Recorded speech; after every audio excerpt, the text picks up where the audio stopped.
কিভাবে শিক্ষক শূন্যপদের তালিকা দেখবেন এই নিয়ে আমাদের আগের একটি ভিডিও ছিল।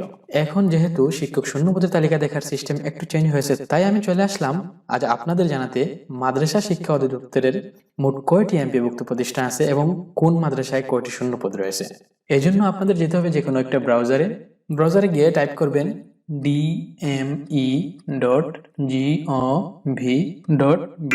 এই অ্যাড্রেসটি লিখে এন্টার করবেন এবং এটা কিন্তু একটা সরকারি ওয়েবসাইট।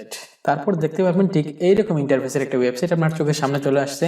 এটা আসার পরে আপনি স্ক্রলিং করে একটু নিচে চলে যাবেন।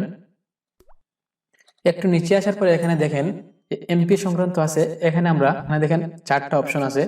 তালিকাভুক্ত শিক্ষক কর্মচারী, আমরা এখানে ক্লিক করব।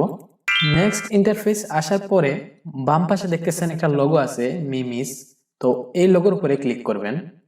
এই লোগোর উপরে ক্লিক করার সাথে সাথে আপনারা দেখতেছেন টোটাল কতটি মাদ্রাসা আছে এবং টোটাল কতটি মাদ্রাসা এমপিভুক্ত আছে এবং টোটাল কতজন শিক্ষক এমপিভুক্ত আছে, টোটাল কতজন কর্মচারী এমপিভুক্ত আছে। তারপর আমরা জানবো কিভাবে কোন ইনস্টিটিউটে কোন মাদ্রাসায় কতটা শূন্যপদ রয়েছে সেটা জানবেন। সেটার জন্য আপনাকে যেতে হবে এই যে এখানে দেখতে পাচ্ছেন ইন্ডিভিজুয়াল রিপোর্ট, এখানে ক্লিক দিবেন। এখানে ক্লিক দেওয়ার পরে একটু নিচে আসলে দেখতে পাচ্ছেন টিচার্স এমপ্লয়ি ইনফো, তো আমরা টিচার্স এমপ্লয়ি ইনফোতে ক্লিক করব। টিচার্স এমপ্লয়ি ইনফোতে ক্লিক করার পরে ঠিক এরকম একটা ইন্টারফেস পেয়ে যাবেন। তারপরে আপনারা জানেন ইন নাম্বারটা গণবিজ্ঞপ্তিতে দেওয়া হয়, সেখান থেকে আপনি তা সংগ্রহ করে আপনি আপনার কাঙ্ক্ষিত অঞ্চলটি সিলেক্ট করবেন। দেখেন বরিশাল, চট্টগ্রাম, কুমিল্লা, ঢাকা, খুলনা, সিলেট, রংপুর সবই এখানে দেওয়া আছে। আপনার কাঙ্ক্ষিত অঞ্চলটি সিলেক্ট করে আপনার ডিস্ট্রিক্ট সিলেক্ট করবেন। তারপর আপনার এখানে কিছু লিখতে হবে না, আপনি আপনার এন নাম্বারটি এখানে দিয়ে দিবেন। এছাড়া আপনি এখানে দেখেন লিস্ট আসছে, এখান থেকে আপনি চাইলে খুঁজে খুঁজে নিতে পারেন আর সরাসরি নাম্বার দিয়ে দিলে চলে আসবে আপনার কাঙ্ক্ষিত মাদ্রাসাটির নাম। তারপরে খালিঘর পূরণ হয়ে গেলে এখানে দেখেন গেট ডাটা লেখা আছে, সেখানে ক্লিক করবেন। একটু ওয়েট করার পরেই দেখতে পারবেন ঠিক এইরকম একটা লিস্ট চলে আসছে। এইখানে আপনাদের ইনস্টিটিউটের নাম চলে আসবে, তারপর ইন কোড যেটা আছে সেটা এখানে চলে আসছে। লক্ষ্য করেন এমপিও কোড নাম্বার সবই দেওয়া আছে এখানে।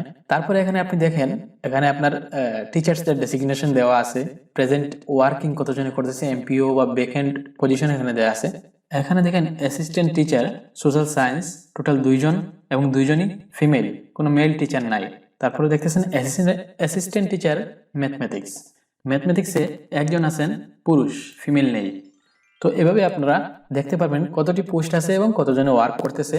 তারপর আপনি ভ্যাকেন্ট পজিশন এখানে দেখেন ফিজিক্যাল টিচার এখানে 0 0, তারপরে এই যে দেখেন ভ্যাকেন্ট পজিশন এখানে আছে 1 জন, মানে ফিজিক্যাল টিচারের পদটি 0।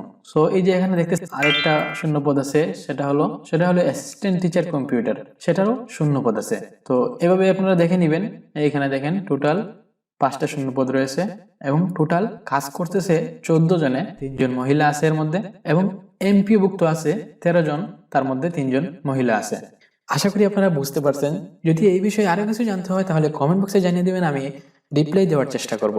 এবং আমাদের এই ভিডিও থেকে যদি আপনি উপকৃত হন তাহলে অবশ্যই একটা লাইক দিয়ে আমাদের সাথে থাকুন। যদি মনে করেন আমাদের এই ভিডিওটি অন্য কারো উপকারে আসতে পারে তাহলে ভিডিওটি শেয়ার দিবেন, সাবস্ক্রাইব করবেন তো মাস্ট। কথা হবে পরবর্তী কোনো ভিডিওতে, সেই পর্যন্ত ভালো থাকুন, সুস্থ থাকুন, আল্লাহ হাফেজ, আসসালামু আলাইকুম।